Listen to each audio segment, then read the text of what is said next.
All right, hello, welcome to another video on my channel. Thank you guys so much for the support and the love. So many comments on my first video that I was honestly not expecting, and a lot of views on my first video.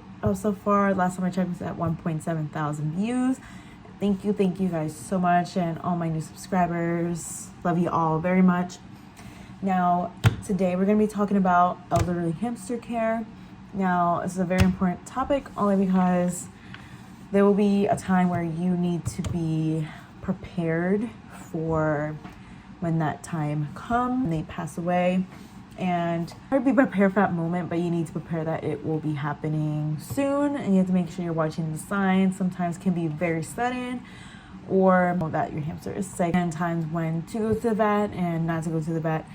Now, generally when you go to the vet is usually when hamster is sick and they're a bit younger, then it's good to go to the vet. But if you know your hamster is very old, then generally it'll be hard to treat them, as it will be harder for them to recover from sickness. And generally, if you do see them, they're really struggling to survive day by day, then you can make the decision, the hamster, because they're in a lot of pain, to continue living until they do when that day comes. So you go to the decision if you want to put them down or not. The only person that'll know more of your hamster is you, making sure that you are providing as much as possible for them to be very comfortable. Right, us to number 2, making sure that your setup of your cage everything is very accessible. You want making sure anything that could harm them, you remove your sandbag very close to where they are sleeping in their little hideout. I always have my foods, I always scatter feed my hamsters. Now, since they're not going to be as moving as much, they're going to be sleeping most of the time. It's much easier if you just put the food in the food dish. It's something I highly recommend that you change to. And since they won't be as active, that just remove the wheel if you don't see them using it as much as did in the past. So I actually removed my wheel for my hamster, as he is not using it as much as he did before.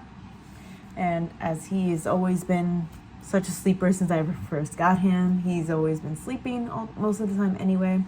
But he did use his wheel, but now he's not using it as much. He struggles to climb over things. So I make sure to remove any obstacles of that source, since they won't be worrying that much either. So you want to make sure everything's very leveled as well in their cage, and making sure, since they are not going to be as active, I'll provide us to number 3, their diet.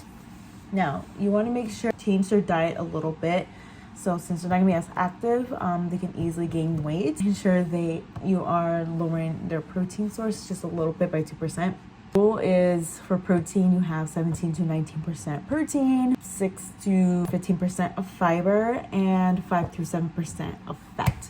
Now, making sure you're not providing too much protein, they could gain weight. At this stage, you just want to limit it a little bit to maybe 17 or maybe 16% is also okay. I still have the mix of the Sunburst and Missouri as well. Is it Missouri? Rat and mouse. Yeah, I think that you pronounced that right. I don't know. But the rat and mouse food diet, that's what I have. I just put a little bit of less of the food pellets, a little bit more of the Sunburst, as he does love the seeds. And I still provide all of like the herbs and the flax seeds for him. So I do give him a little bit more treats as usual sometimes. I do provide him with herbs and flax sprays still as well. Elderly hamsters, you will see more grown of nails, since they're not going to be scratching as much. They're rocks or anything. So you want to go to the vet, or if you're very comfortable in doing it, is to clip the nails yourself. We'll be providing a video on this in the next several days, a video on how to clip their nails. If you're very comfortable in doing so, it does hurt their paws when it curls too much. You want to cut them. Now, for cleaning, you want to make sure that you are cleaning nesting area, since they're not going to be moving as much around the cage. You want to make sure that you're cleaning the area every 3 days, because they will be pooping and peeing more where they're sleeping, so it's going to stink. So you really want to make sure you clean that up so it doesn't build up bacteria. and as well as their cage, since they're not going to be moving all lower the place of their cage. So you may want to downgrade into a smaller cage. And what I mean by downgrade, I don't mean move it to a 200 square inch cage. Move it to a 600 square inch cage. A Stereolite cage is absolutely perfect. So about 600. So that is the perfect size cage for them, and just have everything leveled. So right now I do have him in the IKEA. I try to block off, did not block it off that much. He generally will just be using that much, but I'll be monitoring him every day, making sure that everything's very accessible for him, that it's not too difficult for him to get to a certain spot.